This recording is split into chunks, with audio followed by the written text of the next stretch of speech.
If it wasn't for First Step being here, I don't know what I would have done, except for continue to stay in a situation that I no longer wanted to be in, that I was scared and unsafe in. If the help was not there, I believe that my children would have grown up probably doing the same thing as their dad. If I would have been alive, not even sure, because there was nights where I didn't know if I was going to survive from his hands. So with First Step being there, I believe they saved my life. So I'm thankful that they were there and still are today. My name is Deborah Benjamin. 40 years ago, in 1978, I became the first executive director of First Step. The world was very different then. The problem of spouse abuse was concealed from public view. No one wanted to talk about what was happening behind closed doors. Attitudes such as, "She must have done something to deserve it," or "You make your bed, you lie in it," were pervasive. Why women stayed in abusive relationships was not understood. In Western Wayne County, it took the passionate efforts of a dedicated group of progressive thinking people to make a difference. Their story is one of coming together. So the NOW organization of Dearborn got permission from Chief Recklin, which means from Mayor Tom Taylor, to go through the records to categorize what were regular assault and batteries, I punch you at the bar kind of stuff, versus domestic violence. And that gave the numbers that they needed. And the numbers was part of what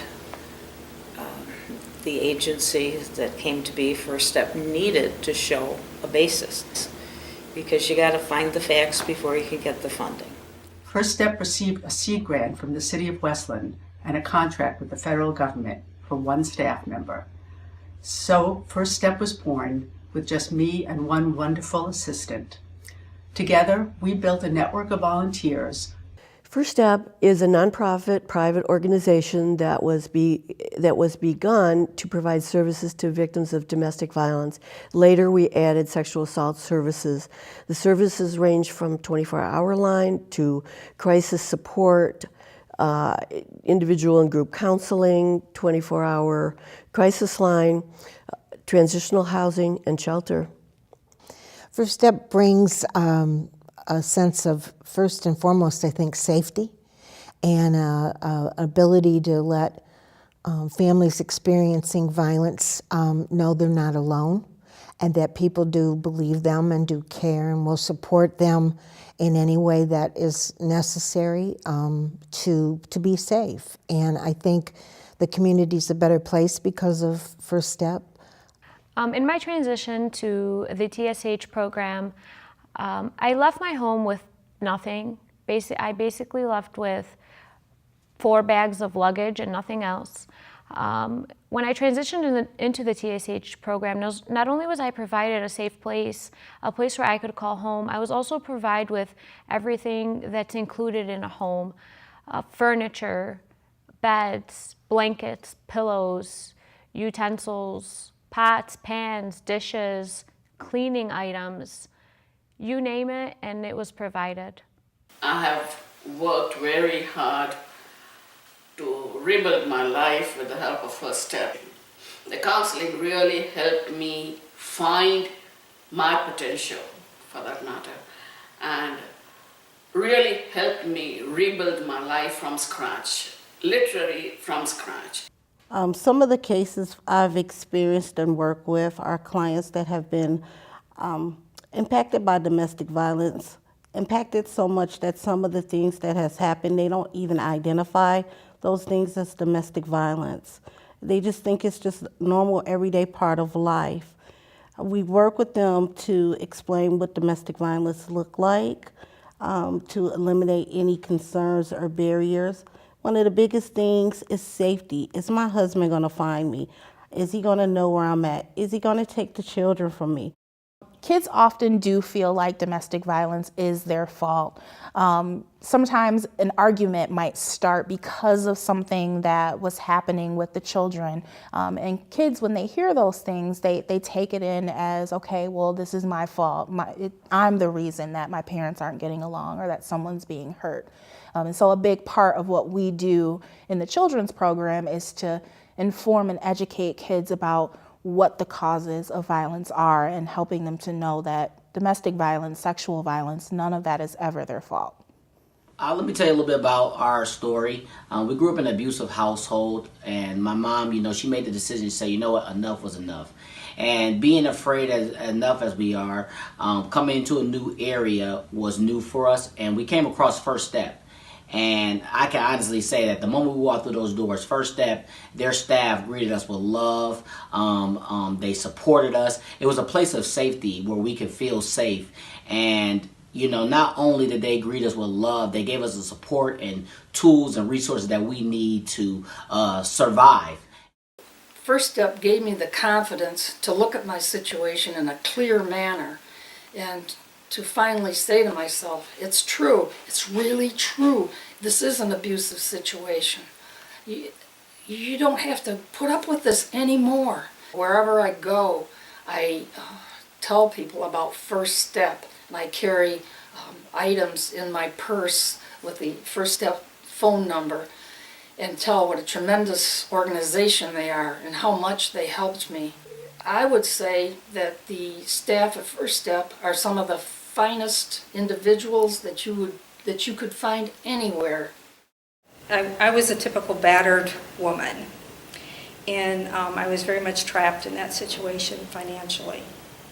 I'd been married for 10 years, didn't work at all, had 3 young children, and I believe at the time they were at Nankin Mills. There was an office there in Nankin Mills, and I went there and met with a counselor and decided to make a plan to leave, and that was my first step.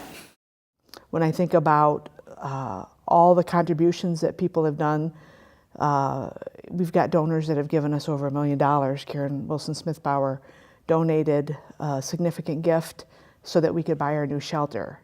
And we have staff members that work 24/7 in the middle of the night, and they go out to hospitals to support survivors of sexual assault. And they're leaving their families, they're leaving their homes because they really care. They're mission driven, they're committed, they're caring. I sat down with Judy Ellis and Teresa Bizzo, and on a napkin in a restaurant, we wrote up how we were going to raise the $3 to $6 million to get the shelter started. And that napkin I still have. I should have brought today because it listed, who was going to give us money and how we were going to pull this off. And it was such a stretch for us to think that we could do it, but the napkin prevails. We did, actually, and thanks so much to Karen. Kalina Wilson Smith-Bauer, who gave us the lead gift for this. We would never have been able to do it without her. And I had been at the shelter, and it was really in need of repair. And then I really felt they needed a new place. And so then I helped to do that. And that's what First Step gave me, is a different perspective from the law enforcement side. And one of the things that made a difference to me is hearing how strong these women and some men that are in that situation are. And to me that it really was powerful to hear, all the different stories, but the strength of I'm gonna get through this for myself and for my kids. But it's not very easy to do. It's like I said, it's easy to say, it's not easy to do, and First Step provides that guidance and that safe harbor, and I think it's absolutely saved lives. I have the utmost respect for the folks that have worked for First Step over these last 40 years. They persevered under the most incredible of circumstances, hearing stories that no one should have to hear, no one should have to witness, that should never happen. They've worked many a day and night tirelessly, sometimes very tired. They helped open buildings, they got up in the middle of the night. This is not a job to them. This is a mission. And these people are special. The First Step family is an awesome family. We love each other, we work together. We may not always agree, but we agree that our mission is the same, to keep our community safe, to educate people about domestic violence.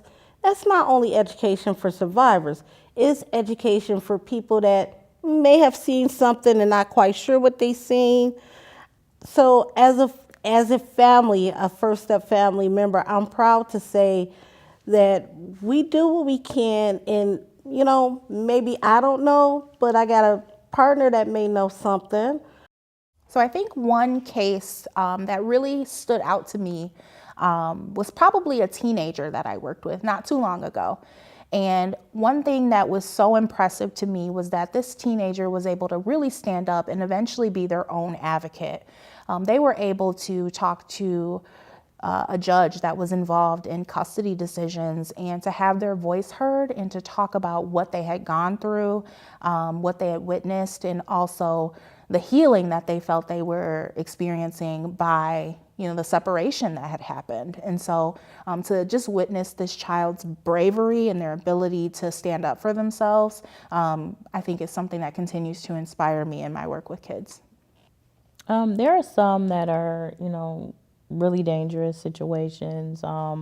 It's always good to see the client actually leave the situation, arrive in the shelter, and to see the progress that they make, whether it be, moving out on their own, or, moving in with a safe family member, or just kind of completely getting out of the situation. A lot of what our clients experience is control or manipulation using the legal system. So sometimes legal intervention is absolutely essential to getting clients out of a domestic violence situation. So now myself, I've been divorced for 21 years. On my own, and my children are grown. My oldest son has a family of his own. He works at Chrysler. He's also an evangelist. My daughter is an attorney downtown, corporate attorney. My son, the youngest son, is a senior banker at Quicken Loans. And I think that because of the tools that we were provided for, the confidence that was given to us from First Step, we would not have been able to be this successful. My life today has changed drastically. Before, I was a prisoner in my own life. I had no voice. I had no one. But today, ultimately, I have a voice. I'm empowered. I'm stronger, wiser, and I've become enlightened. So I'm inviting you to be a part of this amazing and dynamic group of people who have come together to ensure that our community is safer and more peaceful. And I'm asking you to please continue to support us and join with us to ensure that we always are able to serve the needs of our community and our survivors when they need us. Please consider becoming a donor, a volunteer, a community partner, and giving whatever time, talent, and treasures you have to make our community safer. If I could give advice to anyone living in an abusive relationship, I would say there's hope, there's help, and there's First Step.